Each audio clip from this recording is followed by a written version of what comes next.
नमस्कार दर्शकों, लोकसभा 2024 के चुनाव से जुड़ी हर छोटी से बड़ी अपडेट हम आपके साथ लगातार साझा कर रहे हैं। चुनाव पे चर्चा प्रोग्राम में मैं सचिन यादव आपका हार्दिक स्वागत करता हूं। देश में लोकसभा चुनाव जारी हैं।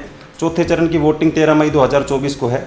इसी चरण में देश की हॉट सीटों में एक हैदराबाद की सीट है। यहाँ से AIMIM चीफ ओवैसी और भाजपा प्रत्याशी माधवीलता के बीच में कड़ा मुकाबला है, लेकिन हार जीत के कयास अभी से लगाए जा रहे हैं। और इसी बीच फलोदी सट्टा बाजार एक्टिव हो गया है और फलोदी सट्टा बाजार को लेकर जो रिपोर्ट सामने आई है उस पर चर्चा करने के लिए हम आज आपके सामने उपस्थित हैं। हमारे साथ हमेशा की तरह पुरुषोत्तम शर्मा जी यहाँ पे उपस्थित हैं। तो चलिए सर, जैसे स्टार्ट करते हैं अपने दर्शकों के साथ इस चर्चा को आगे बढ़ाते हुए। तो सबसे पहले सर, फलोदी सट्टा बाजार के जो क्या आंकड़े सामने निकल के आए हैं कि जो है देश के अंदर राजनीति में एक अलग प्रकार का माहौल बन चुका है, तो उसके ऊपर जो क्या राय है आप दर्शकों को बताना चाहेंगे? देखिए, आपने जैसा सवाल किया असुद्दीन ओवैसी जी के बारे में, ये एक हॉट सीट कह सकते हैं इसको, और ये करीब करीब 40 साल से ये हॉट सीट है जी, क्योंकि इनका परिवार यहाँ से पिछले 40 साल से सांसद रहा है। पहले इनके पिताजी यहाँ से सांसद रहे, उससे पहले इनके दादाजी यहाँ पे सांसद थे। तो इस प्रकार से इनके परिवार के लोग यहाँ पर सांसद रहे, यानी कि इनको पिछले 40 साल से यहाँ पर कोई नहीं हरा पाया है जी। और जितना बड़ा अब ओवैसी जी का नाम भारतीय राजनीति में हो चुका है, वो मुसलमानों के प्रमुख लीडर के रूप में जैसे निकल कर आए हैं, उस वजह से उनकी सीट का महत्व लोगों के लिए और भी बढ़ जाता है जी। लोग ये जानने के लिए जिज्ञासु हैं कि भाई उस सीट पर क्या होने वाला है जी, क्योंकि भाजपा ने इस बार एक मजबूत प्रत्याशी को यानी माधवीलता जी को इस सीट से उतारा है जी। और माधवीलता जी के तरफ जैसे वोटर का रुझान दिख रहा है, उस हिसाब से लोग जानने के लिए इच्छुक हैं कि क्या ओवैसी जी इस सीट से इस बार हार रहे हैं। जी। तो सर, जैसा अभी आपने इस सीट का इतिहास बताया, लेकिन सर मैं यहाँ ये जानने का इच्छुक हूँ और हमारे दर्शक भी ये जानना चाहेंगे कि इस सीट के ऊपर पिछले 40-50 सालों के अंदर कौन कौन सांसद जो है वो रह चुके हैं और वो किस किस कम्युनिटी से जो है वो रहे हैं। देखो, जैसे पिछले 40 साल से मैंने अपने इंट्रो में भी बताया दर्शकों को कि यहाँ पर ओवैसी जी का परिवार ही लगातार सांसद रहता आया है जी।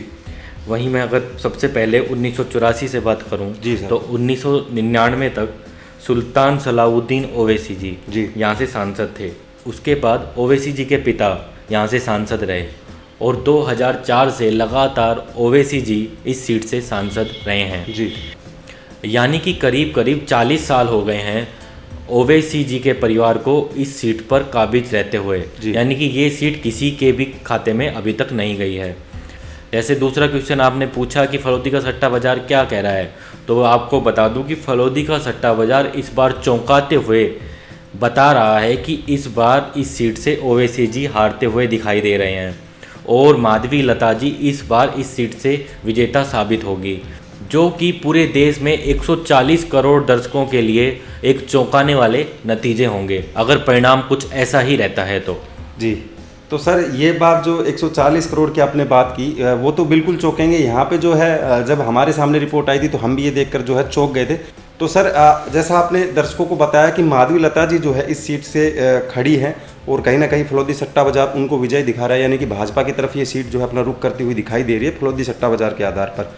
तो मैं सर यहाँ पे दर्शकों को और जो है खुद भी ये जानना चाहूँगा कि जो ये माधवीलता जी हैं, इनका क्या इतिहास रहा है और कैसे जो है ये इतनी बड़ी सीट है जो आप कह रहे हो कि इतने 40 सालों से इस सीट के ऊपर काबिज रहे हैं, तो उस उम्मीदवार को पीछे हराना जो है किस प्रकार का बैकग्राउंड जो माधवीलता जी के पीछे देखा जा सकता है? देखो, जैसा आपने सवाल किया कि माधवीलता जी का कोई पॉलिटिकल बैकग्राउंड नहीं है जी। ये पेशे से एक डॉक्टर हैं, लेकिन माधवीलता जी का नाम तेलंगाना के सभी से अमीर पॉलिटिशियन में काउंट किया जाता है जी। अगर इनकी संपत्ति की बात करी जाए तो करीब करीब 221 करोड़ रुपए है जी। तो इससे आपको साफ पता चल रहा है कि इनका दबदबा कितना होगा। अगर जिनके पास इतनी संपत्ति है तो इसका मतलब है प्रत्याशी तो काफ़ी मजबूत हैं। आपने हाल ही में आपने देखा होगा कि नेशनल मीडिया में भी इनके इंटरव्यू आए थे और वायरल भी हुए थे, लोगों ने सुने भी होंगे।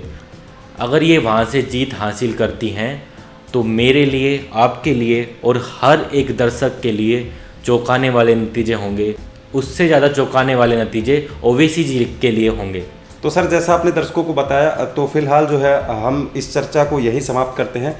जो अंतरिम परिणाम है वो तो 4 जून को ही पता लग पाएंगे, लेकिन फिलहाल जो फलोदी सट्टा बाजार है उसके जो आंकड़े हैं वो हमने दर्शकों के साथ साझा किए और इसी प्रकार के जो आंकड़े हैं वो निकल के आ रहे थे।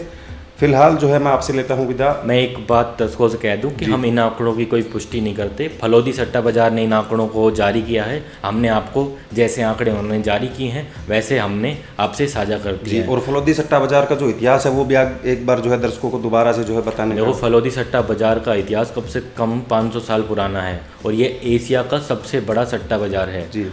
और जो सट्टा बाजार में लोगों की जिज्ञासा रहती है इसलिए हम आपको लगातार अपडेट दे रहे हैं। हम इसके कार्य प्रणाली को और इनके कामों को किसी तरीके से बढ़ावा नहीं दे रहे हैं और हम इसकी पुष्टि भी नहीं करते हैं।